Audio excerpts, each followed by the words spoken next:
Hello बच्चों, welcome to science की पाठशाला। आज हम बात करेंगे chapter number 10 light, reflection and refraction के बारे में। ये वीडियो खास करके उन बच्चों के लिए है जिनकी अभी एग्जाम्स आ रही है और उन्हें ये चैप्टर बहुत ही शॉर्ट पीरियड ऑफ टाइम में पूरा अच्छे से रिवाइज करना है। ठीक है, तो अब हम ये लेक्चर स्टार्ट करते हैं। हम ये चैप्टर स्टार्ट करेंगे लाइट की डेफिनेशन से। तो लाइट जो है वो बेसिकली फॉर्म ऑफ एनर्जी कहा जाता है, जिसकी वजह से हम जो है ऑब्जेक्ट्स को देख सकते हैं। अगर आपको कोई पूछे कि यहाँ पे कौन सा फेनोमेना रिस्पॉन्सिबल है, तो याद रखना है it is known as reflection of light, जिसके बारे में हम आगे स्टडी करेंगे। सेकेंड इंपॉर्टेंट क्वेश्चन पूछते हैं कि लाइट जो है वो पार्टिकल की तरह बिहेव करती है या वेव की तरह। तो इसके रिगार्डिंग पास्ट में बहुत सारे एक्सपेरिमेंट्स हो चुके हैं और लास्ट में कंक्लूजन मिला लाइट जो है उसका ड्यूल नेचर होता है, मतलब कि समटाइम्स वो जो है एज अ पार्टिकल बिहेव करती है और sometimes it behaves like a wave. Next important part आता है सोर्सेस ऑफ लाइट के बारे में, मतलब कि लाइट हमें कहाँ से मिलती है। ठीक है, तो हमने यहाँ पे सोर्सेस को टू पार्ट्स में डिवाइड करके रखा है। One is known as luminous sources, मतलब कि यहाँ पे जो ऑब्जेक्ट्स है उनके पास खुद की लाइट है। एग्जाम्पल्स इसके क्या बनते हैं, तो सन, बल्ब, कैंडल एक्सेट्रा, ऐसे बहुत सारे एग्जाम्पल्स हैं।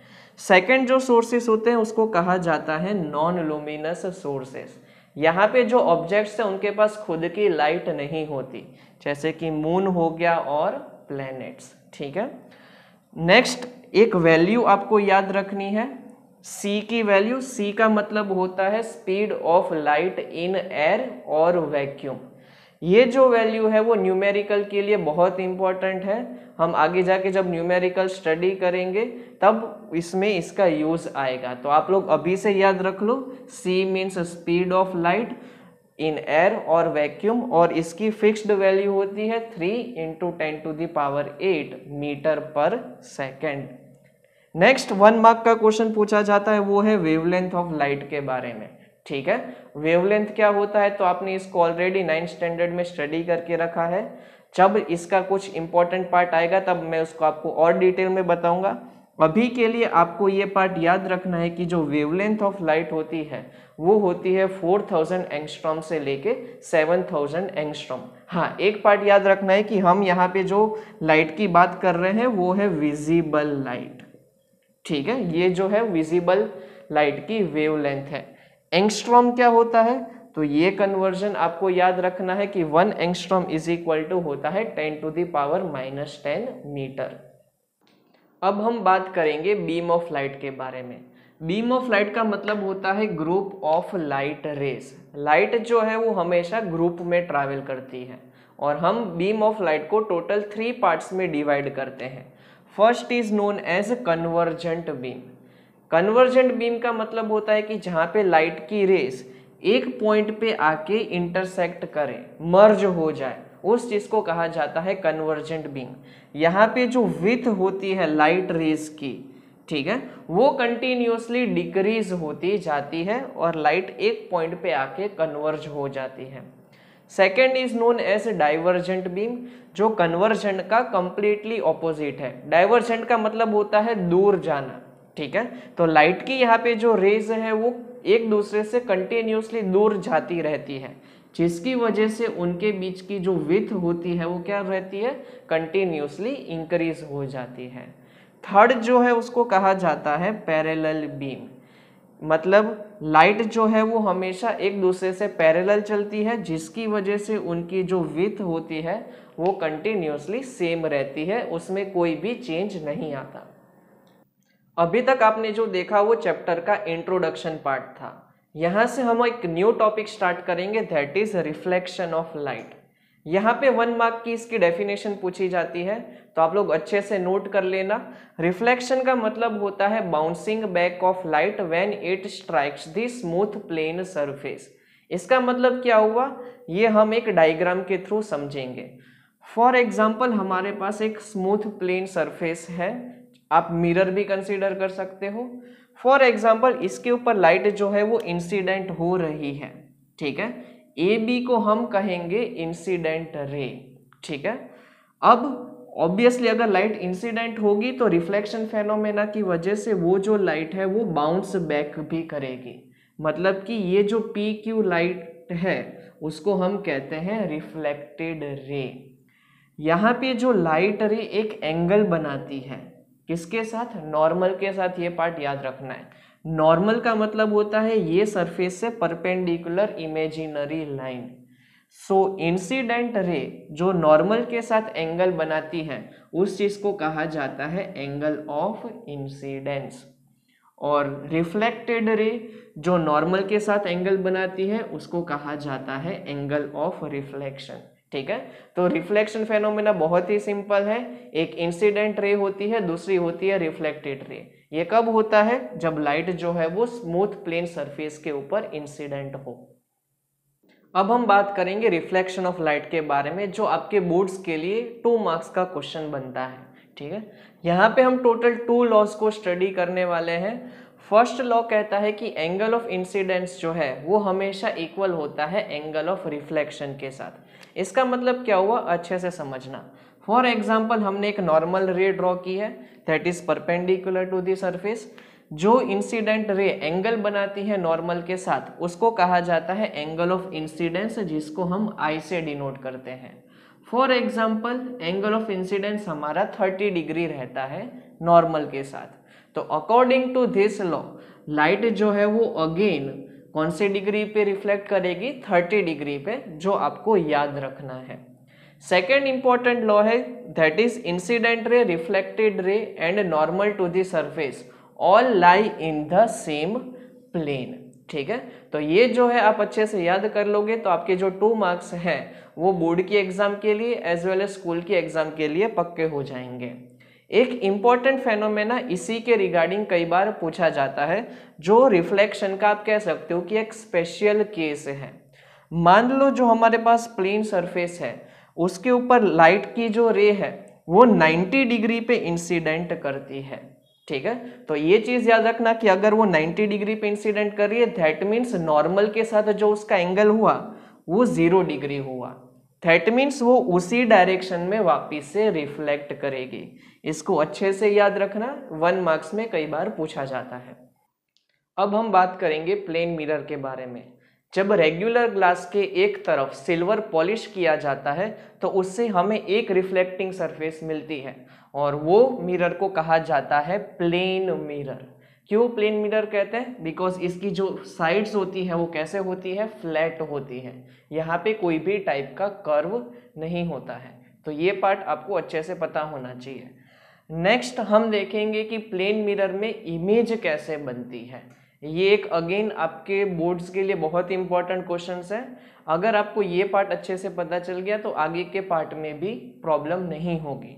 फॉर एग्जाम्पल हम एक प्लेन मिरर को कंसीडर करें जिसकी पीछे की तरफ हमने पॉलिश करके रखा है, जिससे आगे की जो सरफेस है वो कैसे वर्क करेगी? As a reflecting surface.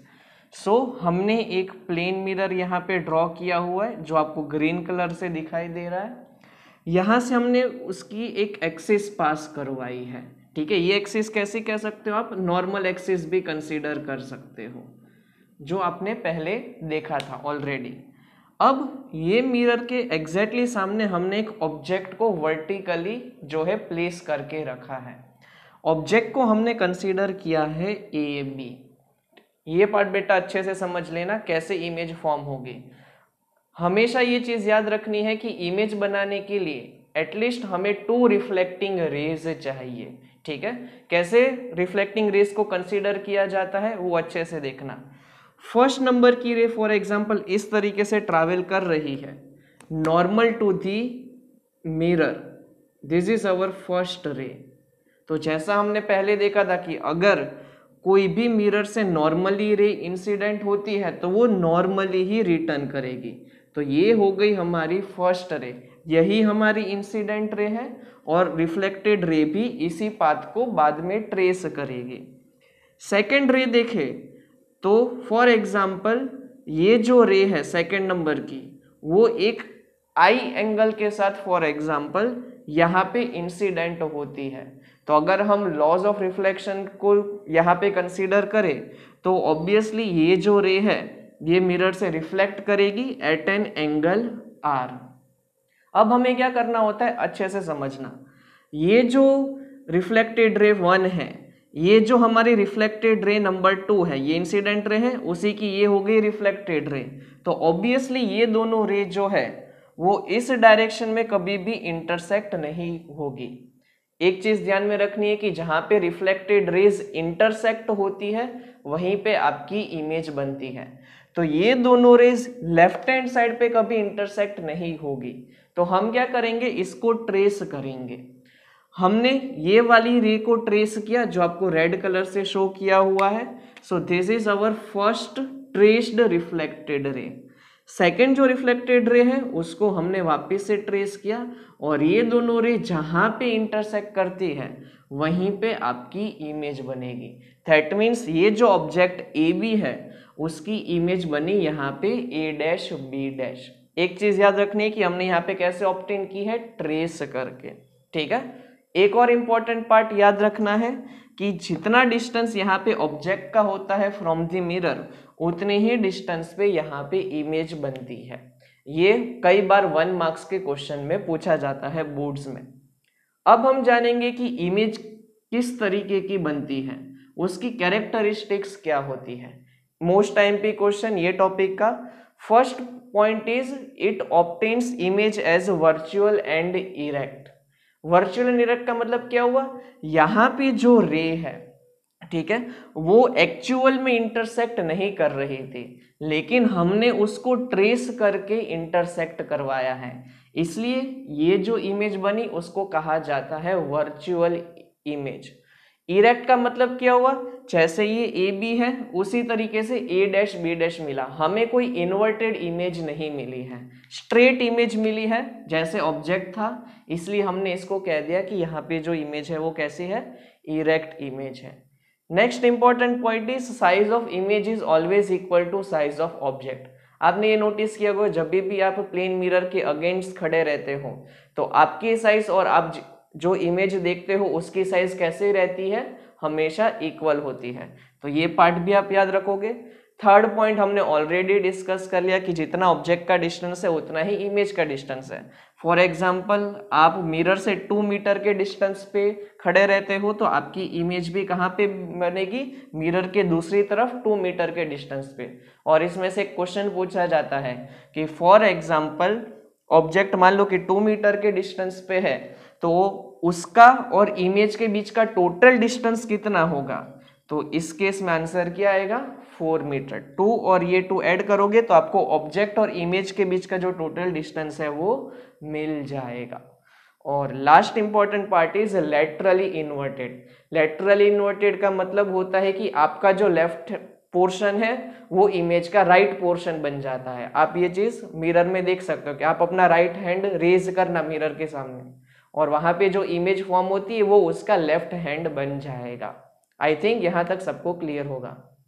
अब हम बात करेंगे कि रियल इमेज और वर्चुअल इमेज में डिफरेंस क्या होता है।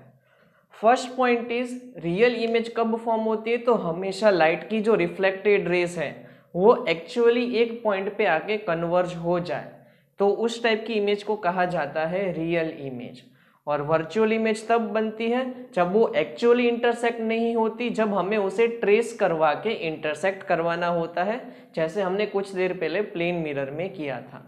सेकेंड इंपॉर्टेंट पॉइंट इज कि रियल इमेज को हम स्क्रीन के ऊपर ऑब्टेन कर सकते हैं, वेरेज वर्चुअल इमेज को हम कभी भी स्क्रीन के ऊपर ऑब्टेन नहीं कर सकते।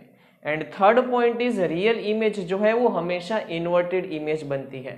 इन्वर्टेड का मतलब क्या हुआ, जो आपका हेड है वो डाउनवर्ड डायरेक्शन में मिलेगा और जो आपके लेग्स है वो अपवर्ड डायरेक्शन में मिलेंगे, मतलब कि इमेज जो है वो पूरी उल्टी हो जाएगी। तो ऐसे टाइप की इमेज को कहा जाता है इन्वर्टेड इमेज। वेरेज वर्चुअल इमेज जो है वो हमेशा इरेक्ट बनती है, मतलब कि आपका जो हेड है वो अपवर्ड डायरेक्शन में दिखाई देता है और जो आपके लेग्स है वो डाउनवर्ड डायरेक्शन में ही दिखाई देते हैं। Next important part is uses of plane mirror. So plane mirror use किया जाता है पेरिस्कोप बनाने के लिए, जो यूज किया जाता है सबमरीन में। आपने लोअर स्टैंडर्ड्स में कैलिडोस्कोप भी बनाया होगा, उसमें भी प्लेन मिरर यूज करते हैं।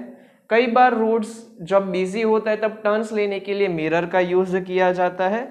और थर्ड पार्टी जिसको डोमेस्टिक पर्पस के लिए जो है लुकिंग ग्लास की तरह यूज किया जाता है।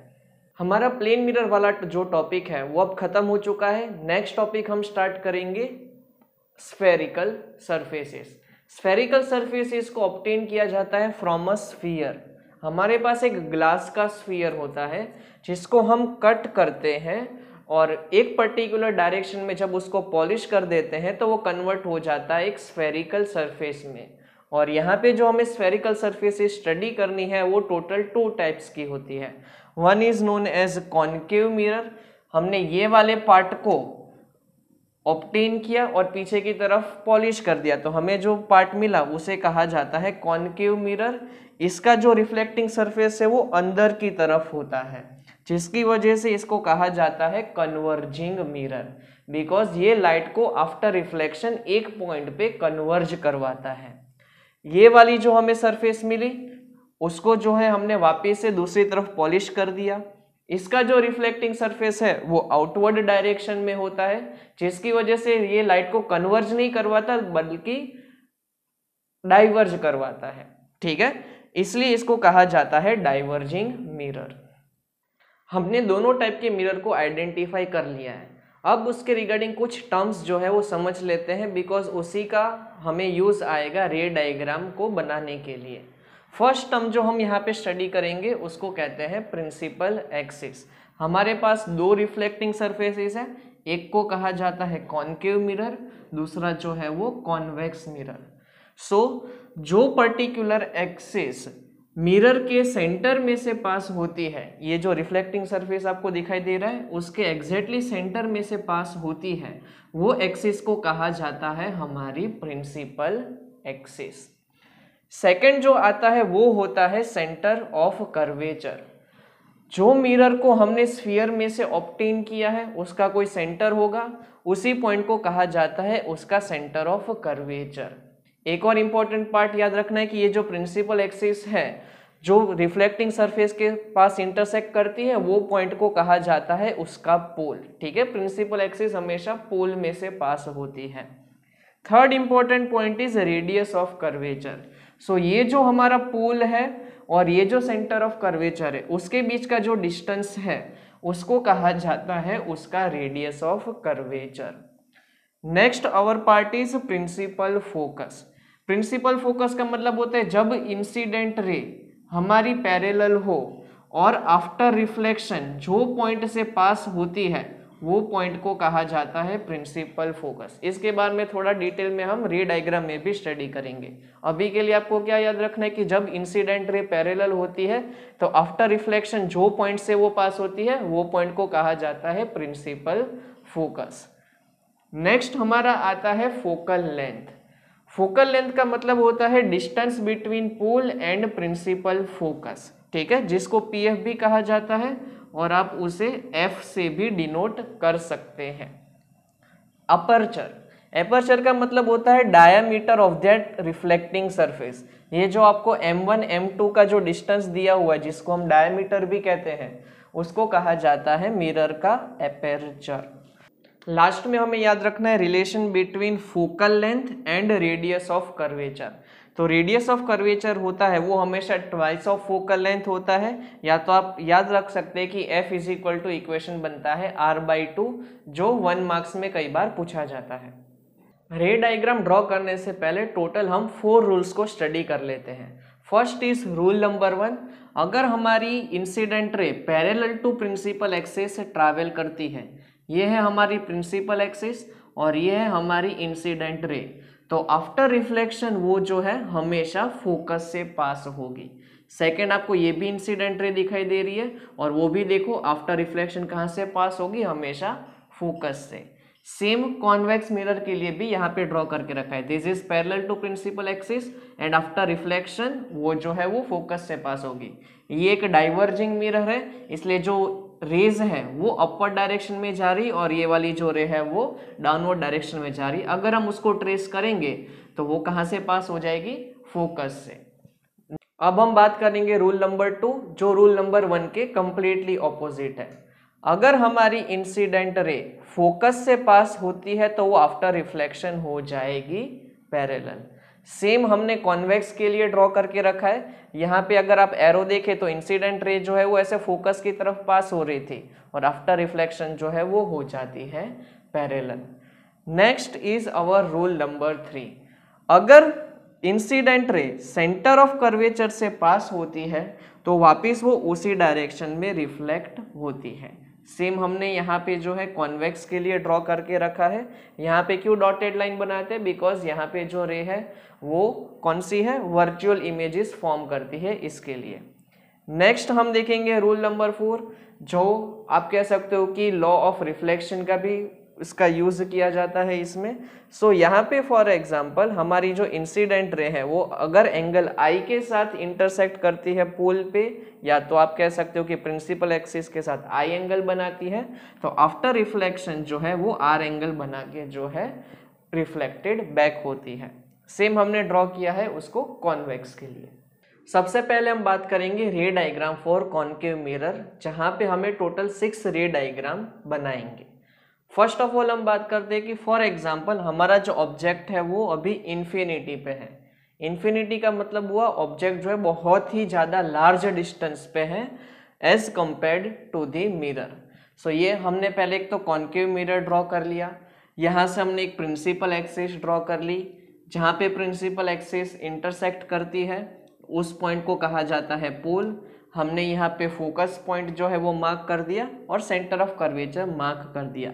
एक चीज़ आपको हमेशा नोटिस करनी है, ये जो PC वाला डिस्टेंस होगा जिसको रेडियस ऑफ कर्वेचर कहते हैं वो हमेशा 2 टाइम्स होगा ऑफ द फोकल लेंथ। अगर आप फॉर एग्जांपल ये 3 सेंटीमीटर लेते हो PF को, तो तुम्हारा जो PC होगा वो टोटल होना चाहिए 6 सेंटीमीटर, तो आपका जो रे डायग्राम जो है वो परफेक्टली ड्रॉ होगा। ठीक है। So object is our at infinity. अगर हम रूल नंबर 1 को देखें तो ये हो गई हमारी जो है first incident ray, that is parallel to principal axis. ये हो गई हमारी second incident ray, again it is parallel to principal axis, तो वो हमेशा कहाँ से पास होगी? फोकस से पास होगी। एक चीज आपको क्या ध्यान रखनी है कि इमेज जो है हमेशा वहां पे बनती है जहां पे 2 रिफ्लेक्टेड रेज जो है वो इंटरसेक्ट करे। दैट मीन्स जो हमारा फर्स्ट केस है जहां पे ऑब्जेक्ट इन्फिनिटी पे है, तो इस केस में इमेज जो है वो हमेशा बन रही है एट फोकस। नेक्स्ट हम डिस्कस करेंगे साइज ऑफ इमेज के बारे में। यहाँ पे जो इमेज है आप उसको कह सकते हो कि पॉइंट साइज की है, हाईली डिमिनिश्ड। सिर्फ इतने पार्ट में जो है वो इमेज बन रही है, इसलिए इसको कहा जाता है हाईली डिमिनिश्ड। नेक्स्ट हम बात करेंगे नेचर ऑफ इमेज के बारे में। हमेशा एक चीज याद रखनी है कि यहाँ पे जो रेज है वो एक्चुअल में इंटरसेक्ट करती है, तो उस केस को कहा जाता है रियल एंड इन्वर्टेड। हमेशा रियल इन्वर्टेड टाइप की इमेज बनेगी। Now moving on to second ray diagram. यहाँ पे हमने जो है ऑब्जेक्ट को इन्फिनिटी से थोड़ा आगे लेके आए, मतलब कि ऑब्जेक्ट जो है वो अभी बियॉन्ड C वाले जो है डिस्टेंस पे है, सेंटर ऑफ कर्वेचर से थोड़ा सा पीछे। यहाँ पे जो है वो हमने ऑब्जेक्ट को ड्रॉ कर लिया है। दिस इज आवर ऑब्जेक्ट, जिसको हमने नोट किया है AB से।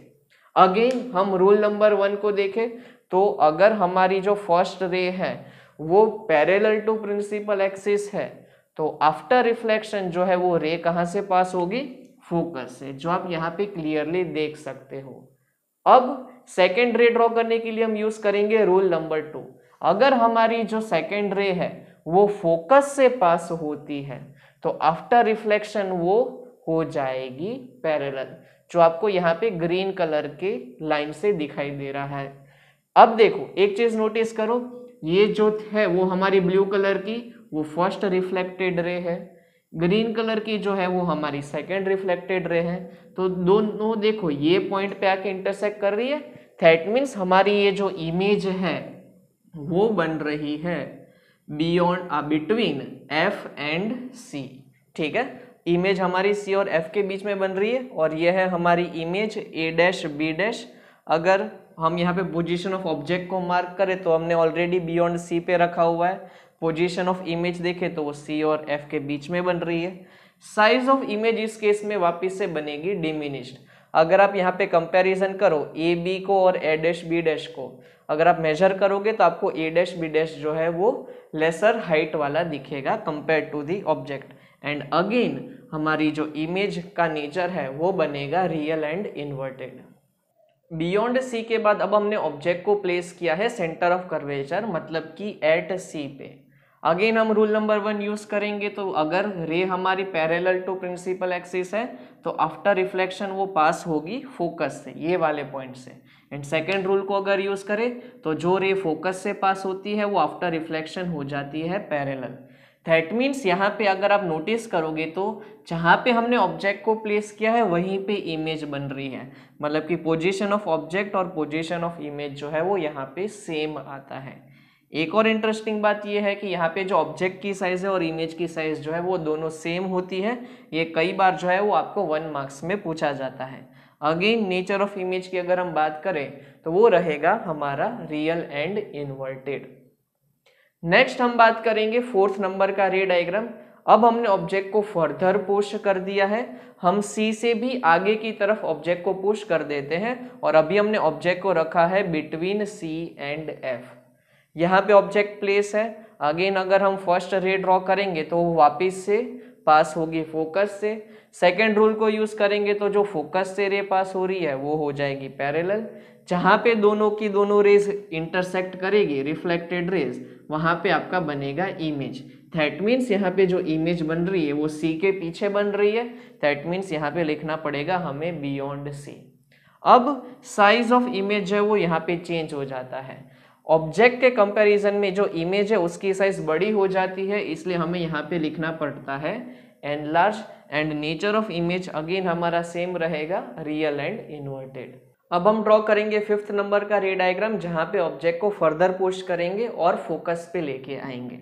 Object is now at focus. अगर हम फर्स्ट नंबर का रूल यूज करें तो यहाँ पे रे जो है incident ray that is parallel to principal axis और वो पास होगी फोकस से।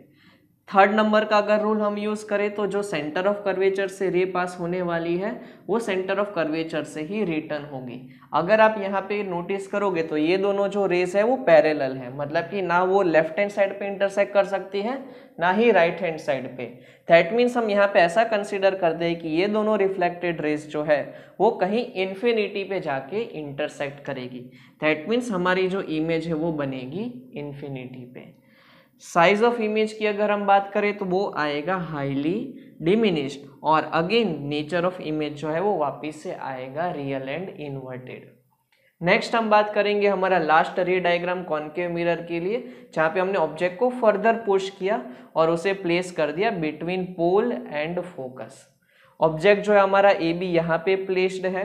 अगर हम रूल नंबर 4 यूज करें तो हमने यहाँ पे फर्स्ट रे ड्रॉ कर दी जहाँ पे हमें एंगल आई और एंगल आर दिखाई दे रहा है। वापिस से थर्ड नंबर का रूल यूज करें तो यहाँ पे जो सेंटर ऑफ कर्वेचर से रे पास होने वाली है वो वहीं से रिटर्न जाएगी। दैट मीन्स अगर आप नोटिस करें तो ये दोनों रे जो रिफ्लेक्टेड रेज है वो लेफ्ट हैंड साइड पे कहीं पे इंटरसेक्ट नहीं होगी, लेकिन अगर हम इसे फर्दर ट्रेस करें राइट हैंड साइड पे तो वो कहीं पे आगे जाके जो है वो इंटरसेक्ट करेगी और वहीं पे हमारी इमेज बनेगी। दैट मीन्स हमारा जो पोजीशन ऑफ इमेज है वो इस बार क्या आएगा, बिहाइंड मिरर। इमेज की साइज देखेंगे तो क्या आएगा, मैग्नीफाइड। यहाँ पे रेज एक्चुअल में इंटरसेक्ट नहीं कर रही है, हमने उसको इंटरसेक्ट करवाया है, इसलिए हमें यहाँ पे लिखना पड़ता है वर्चुअल एंड इरेक्ट। ये एक स्पेशल केस है, कई बार बोर्ड की एग्जाम में पूछा जाता है। कॉन्केव मिरर के रे डायग्राम्स देखने के बाद अब हमें सिर्फ कॉन्वेक्स मिरर के रे डायग्राम देखने हैं, जिसमें सिर्फ 2 ही केसेस आते हैं। एक चीज आपको याद रखनी है कि जो कॉन्वेक्स मिरर है वो हमेशा वर्चुअल एंड इरेक्ट इमेज बनाता है। हम उसका अब केस नंबर 1 स्टडी करेंगे, जहाँ पे ऑब्जेक्ट को हमने इनफाइनाइट डिस्टेंस पे रखा है। आप यहाँ पे सबसे पहले एक मिरर को ड्रॉ करोगे, ठीक है, जो कॉन्वेक्स मिरर है, और पीछे आप जो है उसकी पॉलिश सरफेस को ड्रॉ करोगे। ऑब्जेक्ट जो है इनफाइनाइट पे प्लेस है, दैट मीन्स वहाँ से जो रेज आएगी लाइट की वो हमेशा ट्रैवल करेगी parallel to the principal axis. हमें पता है कि ये एक डाइवर्जिंग मिरर है, दैट मीन्स ये जो लाइट है वो इस तरीके से डाइवर्ज हो जाएगी, वो किसी एक पॉइंट पे आके कन्वर्ज नहीं होगी। इसलिए हमें क्या करना पड़ेगा, ये जो हमारे रिफ्लेक्टेड रे नंबर 1 है उसको फोकस की तरफ ट्रेस करवाना पड़ेगा, और ये जो रिफ्लेक्टेड रे नंबर 2 है उसको भी फोकस की तरफ ट्रेस करवाना पड़ेगा। दैट मीन्स यहाँ पे भी हमारी जो इमेज है वो पॉइंट साइज की बनेगी और फोकस पे ही बनेगी। ये कैसा केस हुआ, तो जैसे हमने कॉनकेव मिरर में देखा था फर्स्ट केस, वैसा ही कुछ हुआ। बस डिफरेंस ये है कि वहाँ पे जो थी हमारी इमेज रियल एंड इन्वर्टेड थी, यहाँ पे जो हमारी इमेज है वो वर्चुअल एंड इरेक्ट है। ठीक है, अब हम बात करेंगे केस नंबर 2 के बारे में, जहाँ पे हमने ऑब्जेक्ट को फाइनाइट डिस्टेंस पे लाके रख दिया है। अब ऑब्जेक्ट इनफाइनाइट डिस्टेंस पे नहीं है। ये थोड़ा सा आप कह सकते हो कि कंफ्यूजिंग रे डायग्राम है, इसलिए आपको अच्छे से समझना पड़ेगा। सो थोड़ी देर के लिए यहाँ पे कॉन्सेंट्रेट करना। हमने सबसे पहले ऑब्जेक्ट को ड्रॉ कर दिया है और फिर हम यूज करेंगे रूल नंबर 1। जो रे पैरेलल ट्रैवल करेगी, ठीक है, वो डाइवर्ज हो जाएगी। ठीक है, और उसको जब हम ट्रेस करवाएंगे तो ऑब्वियसली वो कहाँ से पास होती है, फोकस से, जो हमने ऑलरेडी रूल में स्टडी किया है। और सेकेंड रे जो है वो हम यूज करेंगे रूल नंबर 3 वाली, जहां पे हमें पता है कि अगर रे सेंटर ऑफ कर्वेचर से पास होती है तो वो उसी डायरेक्शन में जो है रिफ्लेक्ट करेगी। तो ये जो रेड कलर की रे आपको दिखाई दे रही है वो पास होने वाली थी सेंटर ऑफ कर्वेचर से, लेकिन ये डाइवर्जिंग मिरर है इसलिए वो क्या हो जाएगी, उसी तरफ रिफ्लेक्ट हो जाएगी। अब हमें क्या करना है, दोनों रिफ्लेक्टेड रेस को ट्रेस करवाना है, बिकॉज यहाँ पे हमें पता है कि डाइवर्जिंग मिरर है इसलिए virtual and direct image obtain होने वाली है। दैट मीन्स हम ये ग्रीन कलर की रे को ट्रेस करेंगे, रेड कलर की रे को ट्रेस करेंगे, और जहां पे दोनों रेस इंटरसेक्ट करेगी वहां पे हम इमेज को ऑब्टेन करेंगे।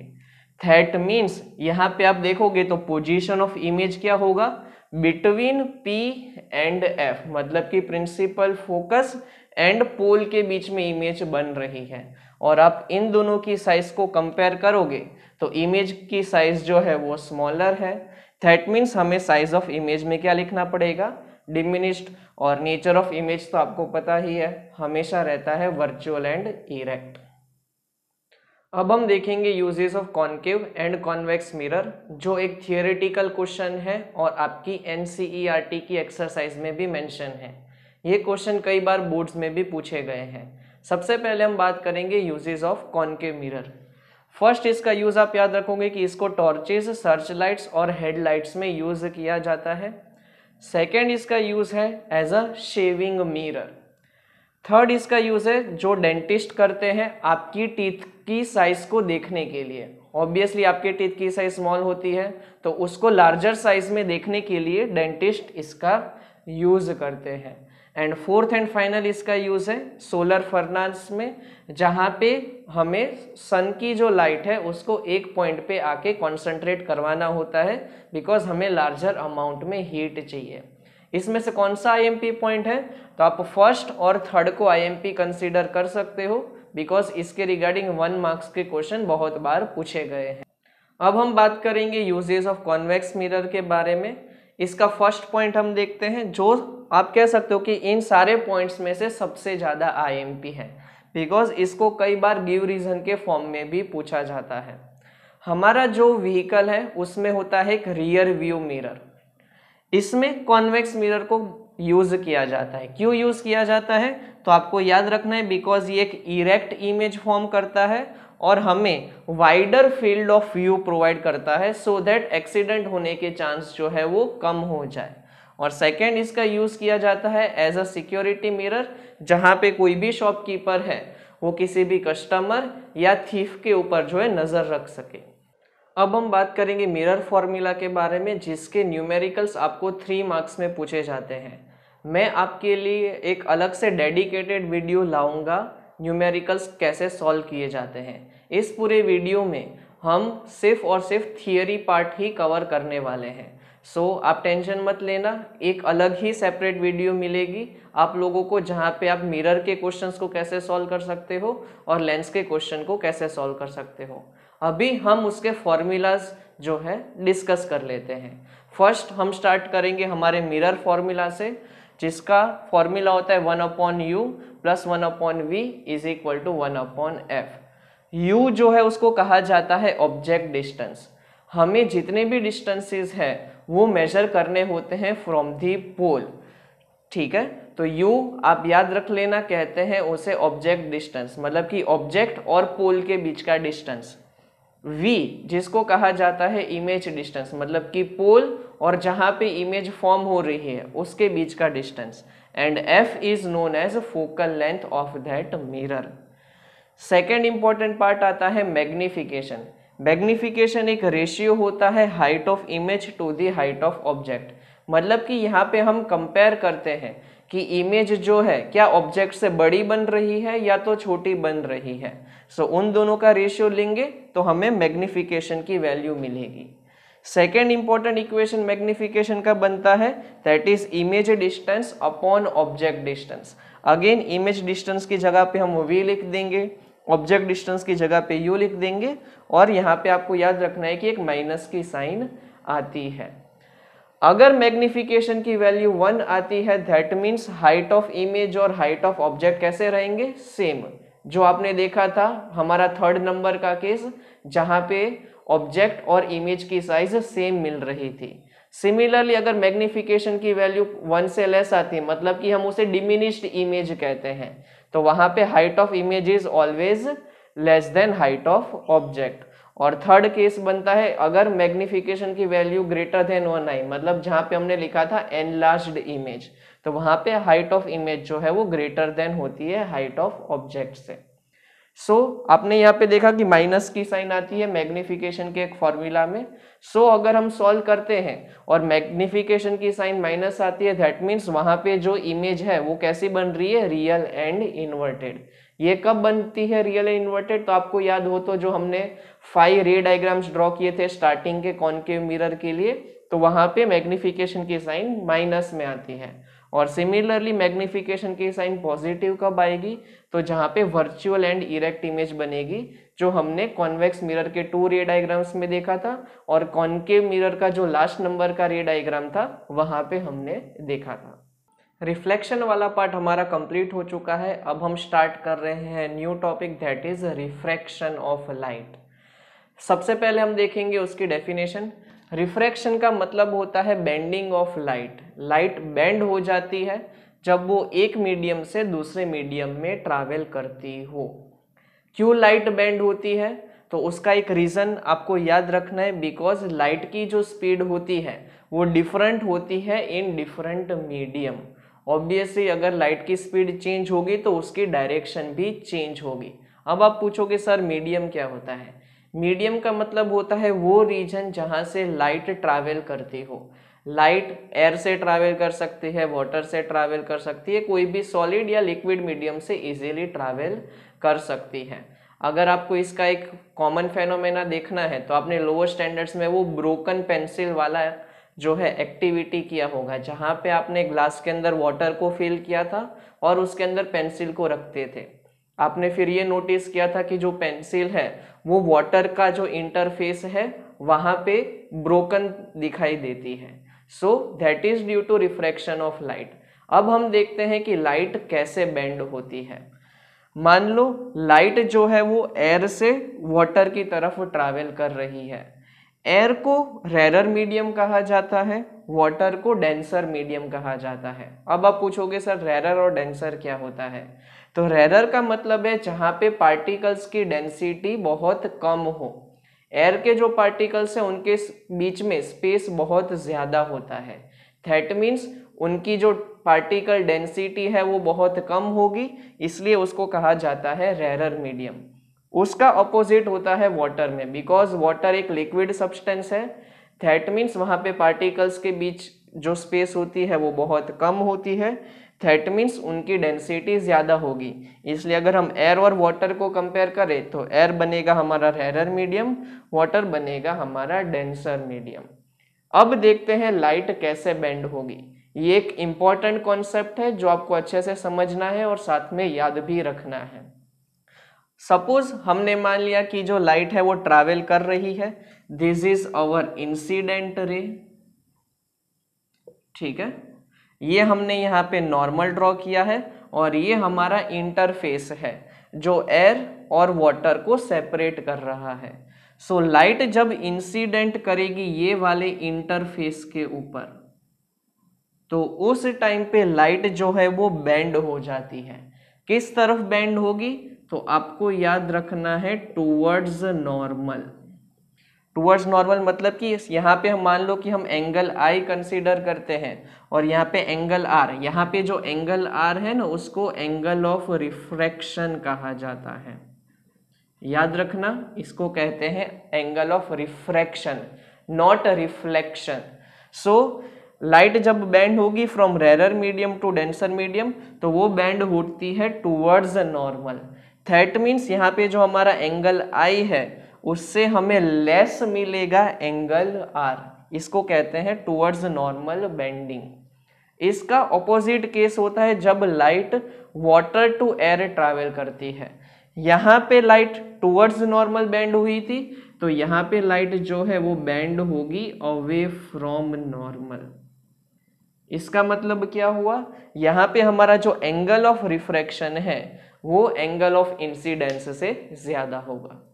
अब हम बात करते हैं condition for no refraction, that means light कब बेंड नहीं होगी। इसमें हमें टोटल 2 केसेस देखते हैं। स्टार्ट करते हैं केस नंबर 1 से। मान लो अगर लाइट जो है 90 डिग्री बनाती है इंटरफेस के साथ, ये हमारी इंसिडेंट रे है, तो वो उसी पाथ को ट्रेस करके आगे ट्रैवल करेगी, मतलब कि लाइट जो है वो बेंड नहीं होगी। सेकंड केस बनता है जब हमारे पास दोनों मीडियम सेम हो, तो उस केस में हमारा यहाँ पे जो एंगल ऑफ इंसिडेंस है और एंगल ऑफ रिफ्रैक्शन है वो कैसा रहेगा? सेम। मान लो यहाँ पे 30 डिग्री है तो यहाँ पे भी कितना होगा? 30 डिग्री, मतलब कि लाइट जो है वो अपने पाथ को ही फॉलो कर रही है, कहीं पे भी उसके एंगल में चेंज नहीं आ रहा है। Next our part is laws of refraction. हमें यहाँ पे टोटल 2 लॉज को स्टडी करना है। फर्स्ट वाला बहुत सिंपल है, incident ray, refracted ray and normal to the interface all lie in the same plane, जो हमने ऑलरेडी वहाँ पे भी देखा था रिफ्लेक्शन वाले टॉपिक में। और second important part is Snell's law. Snell's law में हमें आप कह सकते हो कि थोड़ा बहुत ट्रिगोनोमेट्री का भी आइडिया होना चाहिए। उसने ऐसा बताया था कि sine of angle of incidence and sine of angle of refraction का जो रेशियो है वो हमेशा कांस्टेंट रहता है, और वो जो कांस्टेंट होता है उसको हम n से डिनोट करते हैं, जहाँ पे n को कहा जाता है रिफ्रैक्टिव इंडेक्स। हमारे पास जो यहाँ पे एंगल ऑफ इंसिडेंस और एंगल ऑफ रिफ्रैक्शन होते हैं ना, उसकी वैल्यू को हमें यहाँ पे सब्स्टिट्यूट करना होता है। उसको सब्स्टिट्यूट करेंगे, दोनों की साइन की वैल्यू को हम आइडेंटिफाई करेंगे और रेशियो लेंगे, तो वो हमेशा कांस्टेंट आता है, और वो कांस्टेंट वैल्यू को कहते हैं उसका रिफ्रैक्टिव इंडेक्स। अब हम बात करेंगे रिफ्रैक्टिव इंडेक्स के बारे में, जो एक रेशियो होता है। ये एक फॉर्मूला है जो आपको याद रखना है, जो आपको 1 मार्क्स में भी पूछा जाता है और कई बार इसका यूज न्यूमेरिकल्स में भी आता है। सो n किसका रेशियो है? तो that is speed of light in air to the speed of light in that medium. Obviously जब लाइट ट्रैवल करती है एक मीडियम में से दूसरे मीडियम में, तो उसकी जो स्पीड है वो चेंज हो जाती है। तो यहाँ पे ऑब्वियसली मीडियम में उसकी स्पीड चेंज हो जाएगी, इसलिए यहाँ पे जो हमारा फॉर्मूला है वो बनता है c/v। मैंने आपको ऑलरेडी बता दिया है कि जो speed of light in air या तो वैक्यूम होती है उसको c से डिनोट किया जाता है, और उसकी जो वैल्यू होती है वो फिक्स्ड रहती है 3 × 10⁸ मीटर पर सेकेंड, और v means speed of light in that medium. अब n की वैल्यू जो है वो कुछ मटेरियल्स के लिए फिक्स्ड होती है, मतलब सारे वैसे मटेरियल के लिए फिक्स ही होती है, लेकिन आपको कुछ मटेरियल्स के लिए जो है इसकी वैल्यूज को याद करना है। एयर की का जो रिफ्रैक्टिव इंडेक्स है वो होता है 1, वाटर का जो रिफ्रैक्टिव इंडेक्स है वो होता है 1.33, ग्लास का रिफ्रैक्टिव इंडेक्स होता है 1.5, और डायमंड का जो रिफ्रैक्टिव इंडेक्स है 2.42। ये आपके 1 मार्क्स के क्वेश्चन है, आप लोग इसे याद कर लेना। अब रिफ्रैक्टिव इंडेक्स और वेलोसिटी को या स्पीड को हम देखें तो n इज प्रोपोर्शनल टू, हमें यहाँ पे मिलता है 1/v। दैट मीन्स अगर रिफ्रैक्टिव इंडेक्स आपका ज़्यादा होगा वो मटेरियल का, तो वहाँ पे लाइट की स्पीड जो है वो सबसे कम मिलेगी। क्यों कम मिलेगी? बिकॉज यहाँ पे रिलेशन जो है वो इनवर्सली प्रोपोर्शनल का है। अगर n ज़्यादा है तो तुम्हारा स्पीड इन दैट मीडियम कम हो जाएगा, और n तुम्हारा कम है तो स्पीड इन दैट मीडियम जो है वो ज़्यादा होगा। दैट मीन्स हमने यहाँ पे देखा कि डायमंड का जो रिफ्रैक्टिव इंडेक्स है वो सबसे ज़्यादा है। दैट मीन्स लाइट की जो स्पीड है वो डायमंड में सबसे कम होगी, और एयर का रिफ्रैक्टिव इंडेक्स सबसे कम है, मतलब speed of light in air जो है वो सबसे ज़्यादा होगी, जिसको हम ऑलरेडी 3 × 10⁸ से जानते हैं। कैसे डायमंड में उसकी स्पीड को कैलकुलेट किया जाता है? तो हम ये फॉर्मूला यूज करेंगे जहाँ पे हमें पता है n की वैल्यू फिक्स होती है 2.42, c की वैल्यू हमें पता है, और हमें ये इक्वेशन ऑलरेडी पता है। इसमें से अगर हम v को सब्जेक्ट बनाएंगे तो फॉर्मूला बनेगा हमारा c/n। यहाँ पे हम वैल्यूज को सब्स्टिट्यूट कर देंगे और सॉल्व करेंगे तो हमें आंसर मिलेगा 1.24 × 10⁸ मीटर पर सेकेंड। सो आपने ऑलरेडी देख लिया c की वैल्यू जो है वो 3 × 10⁸ है। ऑब्वियसली जब वो डायमंड में ट्रैवल करती है लाइट तो उसकी स्पीड जो है वो कम हो चुकी है। अब हम बात करेंगे रिफ्रैक्शन एट स्फेरिकल सरफेसेस, मतलब हम लेंस के बारे में डिस्कशन करने वाले हैं। लेंस आपको पता ही होगा, बहुत सारे उसके एप्लीकेशंस होते हैं, जैसे स्पेक्टेकल्स हो गया, माइक्रोस्कोप हो गया, टेलीस्कोप्स हो गया, उन सब में लेंसेज यूज़ किए जाते हैं। हम स्टार्ट करेंगे लेंस की डेफिनेशन से। सो लेंस जो है वो एक टाइप का ट्रांसपेरेंट मीडियम होता है उस जिसकी 2 स्फेरिकल सरफेसेस होती है। आपको पता होना चाहिए कि मिरर में जो है सिर्फ एक ही स्फेरिकल सरफेस होती है, लेंस में यहाँ पे हमारे पास टोटल 2 स्फेरिकल सरफेसेस होती है, ये याद रखना है। हम टोटल 2 टाइप्स ऑफ लेंसेज को स्टडी करेंगे।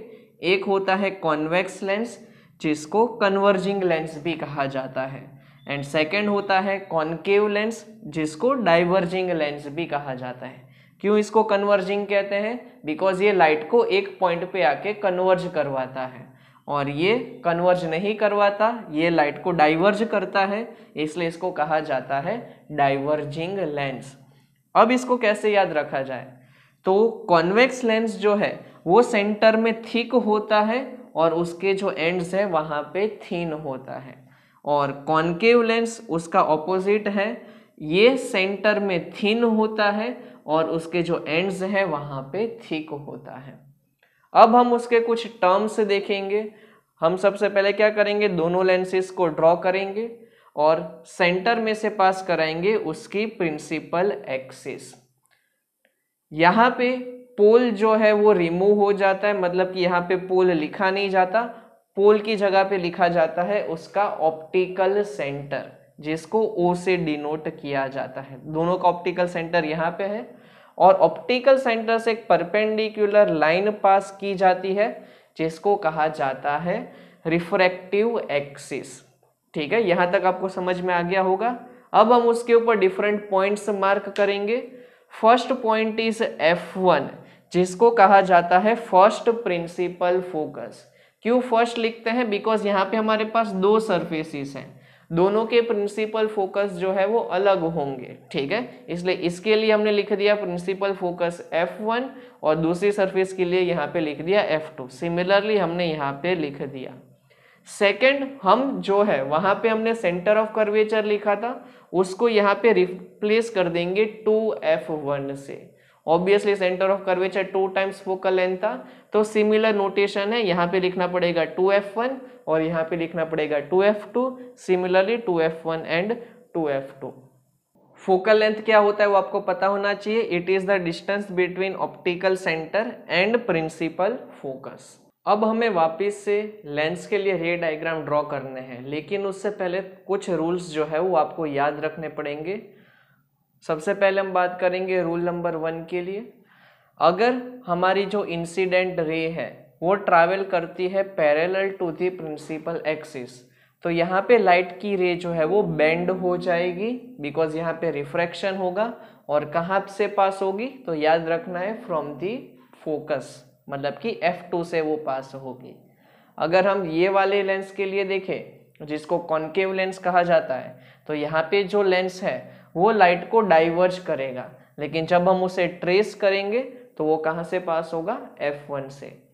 सेकेंड रूल देखें जो फर्स्ट का कंप्लीटली ऑपोजिट है, तो यहाँ पे जो लाइट की रे है वो फोकस से पास हो रही है, तो आफ्टर रिफ्रैक्शन जो है वो पैरेलल हो जाएगी। सिमिलरली हम कॉन्केव लेंस के लिए देखें तो यहाँ पे भी जो लाइट की रे फोकस से पास होने वाली थी, बिकॉज ऑफ रिफ्रैक्शन वो हो जाती है पैरेलल।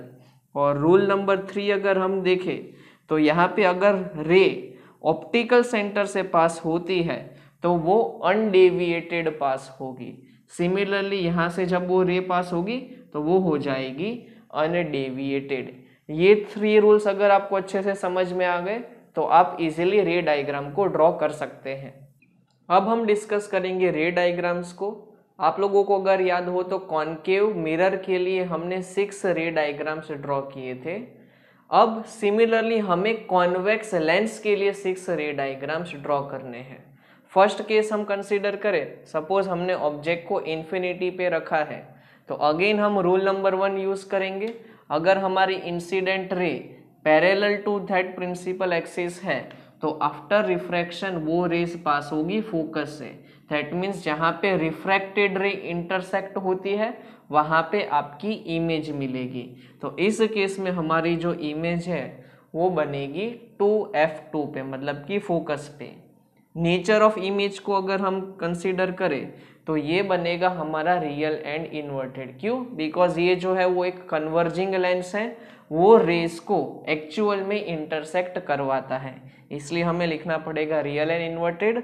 और साइज ऑफ इमेज अगर हम देखें तो वो होगा वेरी डिमिनिश्ड, या तो आप पॉइंट साइज भी कंसीडर कर सकते हैं। सेकेंड केस देखें, अब हमने ऑब्जेक्ट को इन्फिनिटी से आगे लेके आए। अभी हमने ऑब्जेक्ट को प्लेस किया है बियॉन्ड 2f1, 2f1 से थोड़ा सा पीछे है। सो रूल नंबर 1 को देखें तो अगेन रे जो parallel to principal axis travel करेगी वो आफ्टर रिफ्रैक्शन पास होगी फोकस से। और हाँ, अब हम रूल नंबर 3 यूज करेंगे। दैट मीन्स अगर रे ऑप्टिकल सेंटर से पास होगी तो वो रहेगी अनडेविएटेड। वो अनडेविएटेड मतलब उसी पाथ को फॉलो करेगी, और जहाँ पे ये रेड और ग्रीन कलर की जो रेज है इंटरसेक्ट करेगी वहाँ पे हमारी इमेज मिलेगी। दैट मीन्स हमारी जो यहाँ पे पोजीशन ऑफ इमेज है वो है between f2 and 2f2। Again nature देखे तो वापस से रियल एंड इन्वर्टेड आएगा, और size of image is diminished, मतलब कि इमेज की साइज थोड़ी सी छोटी मिलेगी compared to this object. Object is our AB and image is our A-B'। अब हम थर्ड नंबर का रे डायग्राम ड्रॉ करेंगे जहाँ पे हमने ऑब्जेक्ट को 2f1 पे प्लेस करके रखा है। अगेन हम फर्स्ट रूल का यूज करेंगे, तो जो ray parallel to principal axis travel करेगी वो पास होगी f2 पॉइंट से, मतलब कि फोकस से। एंड वापिस से सेकेंड रूल वाला हम देखें तो यहाँ पे जो ऑप्टिकल सेंटर से जो रे पास होती है वो अनडेविएटेड पास होती है, और जहाँ पे ये दोनों लाइन इंटरसेक्ट होगी वहाँ पे आपकी इमेज बनेगी। वापिस आपने नोटिस किया होगा कि यहाँ पे ऑब्जेक्ट जो है वो 2f1 पे सिचुएटेड है और इमेज जो है वो बन रही है 2f2 पे। ये एक वैसा ही केस हो गया जहाँ पे हमने कॉन्केव मिरर में एट C ऑब्जेक्ट को रखा था। तो उस केस में आपको याद हो तो ऑब्जेक्ट C पे था और साथ साथ में इमेज भी C पे ही ऑब्टेन होती थी, तो सिमिलर केस ही हुआ। दैट मीन्स यहाँ पे जो साइज ऑफ इमेज है वो भी सेम रहेगी, और अगेन हमें पता है कि जो कॉन्वेक्स लेंस होता है वो हमेशा रियल एंड इन्वर्टेड इमेज ही बनाता है। नेक्स्ट केस हम देखेंगे फोर्थ नंबर का, जहाँ पे हमने ऑब्जेक्ट को फर्दर पुश किया है, मतलब कि हमने अब उसे f1 और 2f1 के बीच में प्लेस किया है। अगेन जो लाइन पैरेलल है टू द प्रिंसिपल एक्सिस वो अगेन f2 से पास होगी, और वापिस से ऑप्टिकल सेंटर से जो रे पास होती है वो रहेगी अनडेविएटेड। AB हमारा ऑब्जेक्ट है, A', हमारा इमेज है। तो इस केस में जो हमारी इमेज है वो बियॉन्ड 2f2 बनती है। अगर हम साइज ऑफ इमेज की बात करें तो वो हमेशा एनलार्ज्ड रहेगी, आप इन दोनों को कंपेयर कर सकते हो। और नेचर ऑफ इमेज जो है वो हमारा रहेगा रियल एंड इन्वर्टेड। अब हम देखेंगे फिफ्थ रे डायग्राम, जहां पे हमने ऑब्जेक्ट को F1 वाले पॉइंट पे प्लेस कर दिया है। So object is situated here. हम फर्स्ट रे ड्रॉ करेंगे जो रिफ्रैक्ट होगी F2 पॉइंट से, और सेकेंड रे ड्रॉ करेंगे जो O पॉइंट से अनडेविएटेड पास होगी। आपने यहाँ पे नोटिस किया होगा कि ये जो फर्स्ट रिफ्रैक्टेड रे है और सेकेंड रिफ्रैक्टेड रे है वो एक दूसरे से पैरेलल है। तो हम यहाँ पे ऐसा एज्यूम कर लेते हैं कि दोनों पैरेलल रेज कहीं इन्फिनिटी पे जाके इंटरसेक्ट होगी। तो इस केस में जो हमारी इमेज है वो बनेगी इन्फिनिटी पे।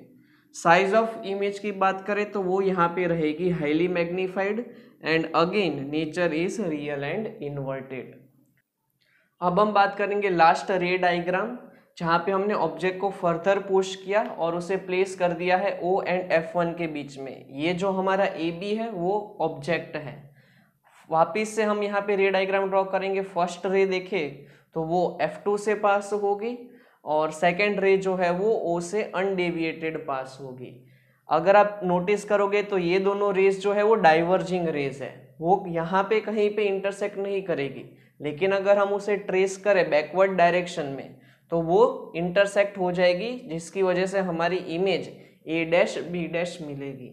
दैट मीन्स यहाँ पे जो हमारा पोजीशन ऑफ इमेज है वो क्या बना, on the same side of the lens as object. मतलब कि ऑब्जेक्ट जिस पोजीशन पे है उसी तरफ हमारी जो है वो इमेज है।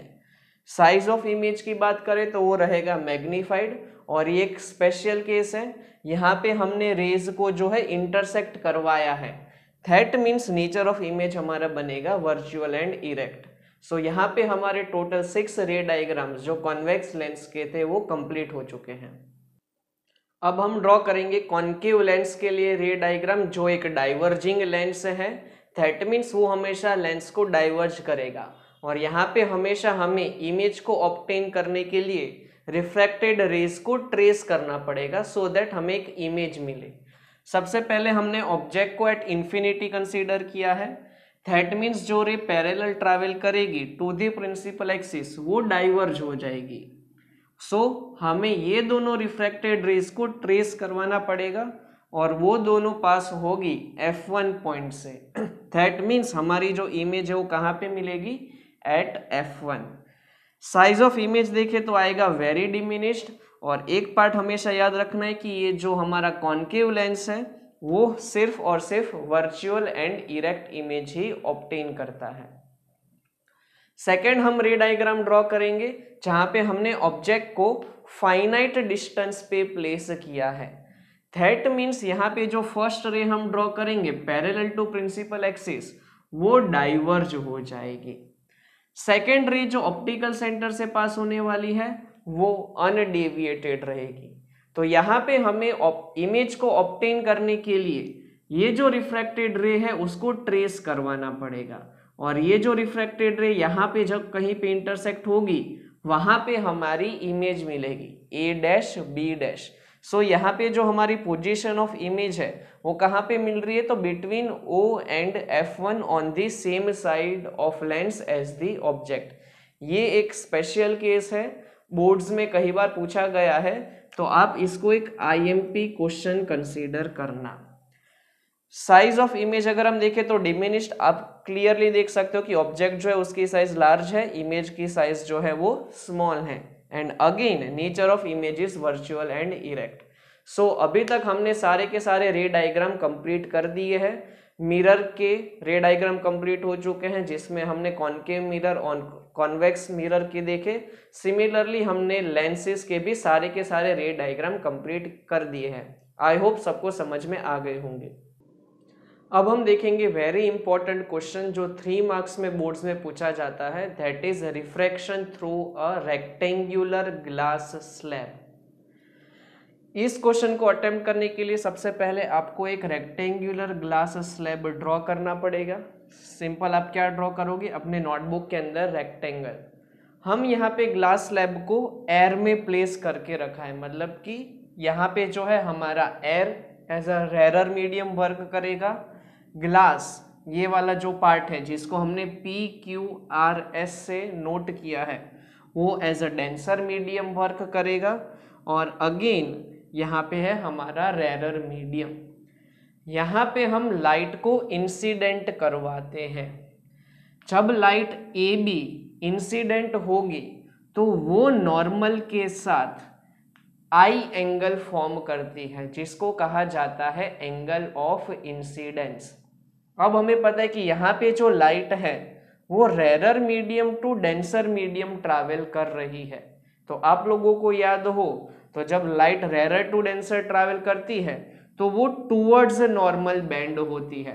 दैट मीन्स यहाँ पे जो हमारा आर एंगल है वो हमें लेस देन आई मिलता है। ठीक है, तो AB जो हमारी इंसिडेंट रे थी वो अब रिफ्रैक्ट हो चुकी है टूवर्ड्स नॉर्मल और हमें एक रिफ्रैक्टेड रे मिली है BC। अब क्या होगा, लाइट जो है वो फर्दर ट्रैवल कर रही है रेक्टेंगुलर ग्लास स्लैब में। अगेन यहाँ पे हम नॉर्मल ड्रॉ करेंगे तो ये वाला एंगल R और ये वाला एंगल R हमें सेम मिलेगा। क्यों सेम मिलेगा? बिकॉज ये दो एक पैरेलल लाइन है नॉर्मल की जो रेज है और ये जो है हमारी रिफ्रैक्टेड रे है। तो हम यहाँ पे देख सकते हैं कि एक अल्टरनेट एंगल फॉर्म हो रहा है जिसकी वजह से ये R और ये R जो है हमारे सेम रहेंगे। अब क्या हो रहा है, फर्स्ट वाले केस से ऑपोजिट केस। अब लाइट जो है वो ग्लास से ट्रैवल कर रही है एयर में। दैट मीन्स यहाँ पे जो हमारा लाइट का बेंडिंग होगा वो डेंसर टू रेरर मीडियम में होने वाला है। दैट मीन्स जो फर्स्ट केस में हुआ था उसका ऑपोजिट। तो अब लाइट जो है डेंसर टू रेरर है इसलिए वो मूव करेगी अवे फ्रॉम नॉर्मल।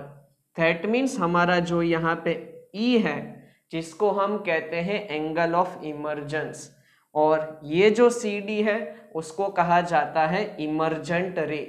तो ये एंगल ऑफ इमर्जेंस जो है वो हमें R से ज्यादा मिलता है। एक चीज आप ध्यान रखोगे, यहाँ पे जो हमारा एंगल ऑफ इंसिडेंस है और एंगल ऑफ इमर्जेंस है वो हमारे हमेशा कैसे रहेंगे, सेम रहेंगे। ये वाला एंगल और ये वाला एंगल सेम मिलता है। और इस तरीके से यहाँ पे रे डायग्राम जो है ड्रॉ किया जाता है। अगेन मैं बता रहा हूँ, जब light rarer to denser medium में ट्रैवल करेगी तो वो टूवर्ड्स नॉर्मल बेंड करेगी। ये एंगल हमें R लेस मिलेगा कंपेयर टू आई। और जब डेंसर टू रेरर मीडियम जब लाइट ट्रैवल करती है तो वो जाएगी away from normal. That means हमें एंगल ऑफ इमर्जेंस R से ज्यादा मिलेगा और I और E हमेशा सेम होते हैं। एक और इम्पॉर्टेंट डेफिनेशन हम देख लेते हैं। सपोज ये रेक्टेंगुलर ग्लास स्लैब नहीं होता तो लाइट जो है वो यही पाथ को ट्रेस करती जहां पे मैंने डॉटेड लाइन शो की है। लेकिन मैंने रेक्टेंगुलर ग्लास स्लैब प्लेस किया है जिसकी वजह से लाइट का जो पाथ है वो डेविएट हो चुका है। लाइट पहले इस पाथ से जाने वाली थी डॉटेड लाइन से, लेकिन रेक्टेंगुलर ग्लास स्लैब की वजह से वो थोड़ा सा आप कह सकते हो कि बेंड हो चुकी है। तो जो उसका ओरिजिनल पाथ होने वाला था और अभी जो एक्चुअल पाथ है उसके बीच का जो डिस्टेंस है उसको कहा जाता है लेटरल डिस्प्लेसमेंट। इसकी डेफिनेशन आप लोग नोट कर देना। इसको कहा जाता है perpendicular distance between this incident ray and this emergent रे। आई होप आपको ये अच्छे से समझ में आ गया होगा। अब हम बात करेंगे लेंस फॉर्मूला के बारे में जिसके रिगार्डिंग न्यूमेरिकल्स पूछे जाते हैं। मैं आप लोगों के लिए एक अलग से ही डेडिकेटेड वीडियो बनाने वाला हूँ जहाँ पे हम mirror formula, lens formula, magnification और पावर ऑफ लेंसेज के न्यूमेरिकल्स करेंगे। अभी के लिए हम इसके फॉर्मूलाज को नोट कर लेते हैं। सबसे पहले लेंस फॉर्मूला आपको गिवन है, आपको याद रखना है 1/v minus 1/u is equal to मिलता है 1/f। डिफरेंस क्या हुआ, यहाँ पे मिरर के लिए प्लस आता है, लेंस के लिए यहाँ पे आता है माइनस। अगेन u को कहा जाता है ऑब्जेक्ट डिस्टेंस, v को कहा जाता है इमेज डिस्टेंस एंड f का मतलब होता है focal length of the lens. अभी के लिए आप इसको याद कर लो बिकॉज नेक्स्ट वीडियो में हम इसके न्यूमेरिकल्स करने वाले हैं। Next is magnification. मैग्निफिकेशन का मतलब होता है कि ऑब्जेक्ट के कंपैरिजन में इमेज कितनी बड़ी बन रही है या कितनी छोटी बन रही है। दैट मीन्स यहाँ पे हमें रेशियो लेना पड़ता है। रेशियो में क्या आता है, तो हाइट ऑफ इमेज को ऊपर लिखा जाता है, हाइट ऑफ ऑब्जेक्ट को नीचे लिखा जाता है। तो इसका सिंपल फॉर्मूला क्या बन गया, m is equal to H I upon H O. इसका जो सेकेंड फॉर्मूला है वहां पे हम इमेज डिस्टेंस और ऑब्जेक्ट डिस्टेंस को कंपेयर करते हैं। That means m is equal to V upon U, ये हमारा हो गया सेकेंड फॉर्मूला। अगर आपको याद हो तो मिरर के लिए यहाँ पे माइनस साइन आती थी, यहाँ पे वो माइनस साइन चली जाएगी। अब हम बात करते हैं कि मैग्निफिकेशन अगर पॉजिटिव होगा तो कौन से टाइप की इमेज बनेगी, दैट इज वर्चुअल इमेज। और अगर मैग्निफिकेशन नेगेटिव होगा तो हमारी इमेज बनेगी रियल इमेज। ये आपको 1 मार्क्स के फॉर्म में कई बार पूछा जाता है। अगर मैग्निफिकेशन ग्रेटर देन 1 हुआ तो उस केस में ऑब्वियसली हाइट ऑफ इमेज जो है वो हाइट ऑफ ऑब्जेक्ट से ग्रेटर होगी। जब मैग्निफिकेशन लेस देन 1 हुआ तो height of image is less than height of object. और जब मैग्निफिकेशन 1 होता है तो इमेज की हाइट और ऑब्जेक्ट की हाइट कैसे बनेगी, सेम बनेगी। आई होप यहां तक आपको सबको क्लियर होगा। नेक्स्ट और लास्ट टॉपिक है हमारा, that is power of lens. Power का मतलब होता है कि लेंस की एबिलिटी जो लाइट को कन्वर्ज कर सके और डाइवर्ज कर सके। तो ये डेफिनेशन आप लोग नोट कर लेना। न्यूमेरिकल के लिए हम इसका फॉर्मूला यूज करेंगे P is equal to 1 upon F. ये फॉर्मूला कब यूज करना है, जब हम फोकल लेंथ को मीटर में कंसीडर करें। और जब हम फोकल लेंथ को सेंटीमीटर में कंसीडर करेंगे तो फॉर्मूला चेंज हो जाएगा 100 अपॉन एफ। क्यों चेंज हो गया, because 1 metre is equal to हमें मिलता है 100 सेंटीमीटर, इसलिए हमें इसको इस तरीके से चेंज करना पड़ेगा। और इसका जो एसआई यूनिट होता है उसको कहा जाता है डायोप्टर। अब हम देखते हैं कि पावर और फोकल लेंथ कब पॉजिटिव होते हैं। तो आपको याद रखना है कि कॉन्वेक्स लेंस के लिए पावर और फोकल लेंथ पॉजिटिव होते हैं। क्यों, बिकॉज कॉन्वेक्स लेंस की जो इमेज बनती है वो राइट हैंड साइड पे बनती है, और राइट हैंड साइड के जितने भी डिस्टेंसेस है वो पॉजिटिव कंसीडर किए जाते हैं, और लेफ्ट हैंड साइड के जितने भी डिस्टेंसेस है वो नेगेटिव कंसीडर किए जाते हैं। ये हम न्यूमेरिकल में भी एक बार देखेंगे। और कॉन्केव लेंस के लिए पावर और फोकल लेंथ हमेशा बनती है नेगेटिव। अब मान लो हम डिफरेंट लेंसेस को कंबाइन करेंगे। अभी तक तो आपने एक सिंगल लेंसेस ही देखे थे, लेकिन जब मल्टीपल लेंसेस कंबाइन होते हैं तो उस केस में जो टोटल पावर है उसका फॉर्मूला बनता है P1 plus P2 plus P3 up to Pn। जितने भी इंडिविजुअल पावर्स है लेंसेस के वो ऐड हो जाते हैं और हमें मिलता है टोटल पावर। और सिमिलरली अगर हम मैग्निफिकेशन का फॉर्मूला देखें, टोटल मैग्निफिकेशन, तो उस केस में हम सारे मैग्निफिकेशन को मल्टीप्लाई करेंगे और हमें मिल जाएगा टोटल मैग्निफिकेशन का आंसर। आई होप आपको ये चैप्टर अच्छे से समझ में आ गया होगा। थियरी वाइज ये पूरा चैप्टर मैंने आप लोगों को अच्छे से समझा दिया। फिर भी आपको कोई भी डाउट है तो आप कमेंट सेक्शन में जो है क्वेश्चंस पूछ सकते हो। मैं अपना बेस्ट ट्राई करूंगा आपको रिप्लाई करने के लिए। नेक्स्ट वीडियो में हम इसके न्यूमेरिकल्स करने वाले हैं। Until then, goodbye and enjoy your studies.